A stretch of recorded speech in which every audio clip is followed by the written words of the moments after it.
Salut à tous, et bien aujourd'hui nous allons étudier les fonctions en C++. Alors je sais qu'il y en a certains d'entre vous qui maîtrisent parfaitement la chose, d'autres un petit peu moins bien, et d'autres encore pas du tout. Donc je profite de l'occasion pour vous présenter mon fils, Raphaël, alias le FNU, qui est avec moi et qui me soutient dans mes démarches pédagogiques. Voilà, et qui corrige surtout. Et qui me corrige accessoirement aussi parfois. Donc l'objectif aujourd'hui, c'est quand même de vous montrer ce que c'est qu'une fonction dans le cadre d'un programme en C++. Alors, on va faire quelque chose de simple, on va prendre comme exemple la fonction factorielle. La fonction factorielle. FNU, la fonction factorielle, c'est n facteur 2 de moins 1, si mes souvenirs sont bons. Alors, une fonction factorielle, en général, quand on souhaite un nombre, on rentre un nombre entier. Donc notre fonction va nous renvoyer un nombre entier, et il suffit de le déclarer par int, qui signifie integer, en anglais, qui signifie entier. Ensuite, on l'appelle par exemple factoriel, et cette factorielle, il va quand même falloir qu'on lui fasse calculer un nombre, donc on rentre un second nombre, qu'on va appeler int factoriel n. Ah, voilà. Pour le second nombre. On ouvre les parenthèses, bien entendu, pour la fonction. Je rappelle d'ailleurs que le main est une fonction aussi qui ouvre un entier, à cause du return 0. Mais ça, je vous l'expliquerai un tout petit peu plus tard. Bon, nous, on a été à l'école avec mon fils, voilà. Et on sait que, bien évidemment, la factorielle de 0 vaut 1. Voilà. Par contre, l'ordinateur, lui, il est un petit peu... Donc, il faut quand même lui inculquer et lui dire que si n vaut 0, il faut qu'il nous renvoie la valeur 1. Donc ça se fait de la façon la plus simple qui soit.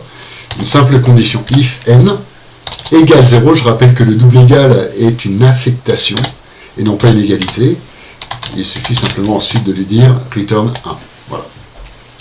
Dans le cas contraire, on fait simplement return, ou on va faire ça bien, on va mettre un S, return, je t'écoute fils. Plaît-il n fois factoriel de n-1, pardon. n-1, parfait. Voilà. Ça, c'est ce qui va nous permettre de calculer le nombre factoriel. Cette fonction est une fonction dite récursive. Pourquoi? Parce que la fonction s'appelle elle-même ici. Donc évidemment, on a une équation de coût de calcul qui est assez importante, puisqu'en fait, c'est un coût de calcul exponentiel. Donc ça, des fois, c'est pas forcément terrible, surtout sur des systèmes embarqués. Mais on verra plus tard qu'on peut le faire évidemment sous forme itérative. Dans la fonction main, il suffit simplement d'appeler la fonction avec un petit cout. Donc je vous renvoie sur ma première vidéo avec un Hello World pour comprendre la syntaxe en fait de l'affichage sur la console et de l'interaction qu'on peut avoir avec l'ordinateur via la fonction cin. Donc là un cout factoriel, et là on va rentrer un nombre.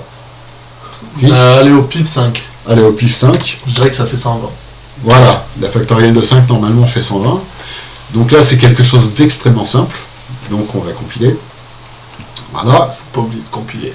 Il ne faut pas oublier de compiler. Une petite exécution, 120. Tout va bien. Alors, je vous avais dit que le compilateur lisait du haut vers le bas, donc dans ce sens-là. Si la fonction factorielle, et ce n'est qu'un exemple, je la mets en dessous, on va la mettre là, voilà. Voilà ce qui va se passer. Voilà, regardez, boum, petite erreur. Pourquoi? Parce qu'il ne reconnaît pas la fonction. Donc qu'est-ce qu'on fait dans ces cas-là? On fait ce qu'on appelle un prototype de fonction, c'est-à-dire qu'en gros, on reprend ça. Hop, hop, hop, hop, hop, hop, hop. Voilà. On reprend ça, on la met là, il faut juste enlever le n qui est ici, et ici, un point virgule. Cette partie-là, cette ligne-là s'appelle... le n? Pourquoi? Parce qu'on ne déclare pas de nombre. On sait simplement qu'elle va envoyer un entier. Voilà. Donc, cette ligne-là, c'est ce qu'on appelle le prototype d'une fonction. C'est ce qui va dire au calculateur, ah, attention, ici, il y a une fonction qui va arriver plus tard. Donc, on lit le main et on lit la factorielle. Et là, effectivement, c'est quelque chose qui va fonctionner correctement. Voilà. On exécute et effectivement, on retrouve notre programme principal. That's it, c'est tout, c'est très simple. Je rappelle que pour les espaces de nom, bon, il peut y avoir des problèmes. Si vous les enlevez, il va falloir penser effectivement sur le cout. Il s'agit en fait d'une classe, qui fait partie de la classe standard, à mettre le standard out.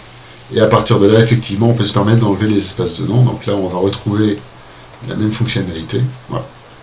Ça s'arrête là pour aujourd'hui. Salut à tous. Dis au revoir, fils. Au revoir.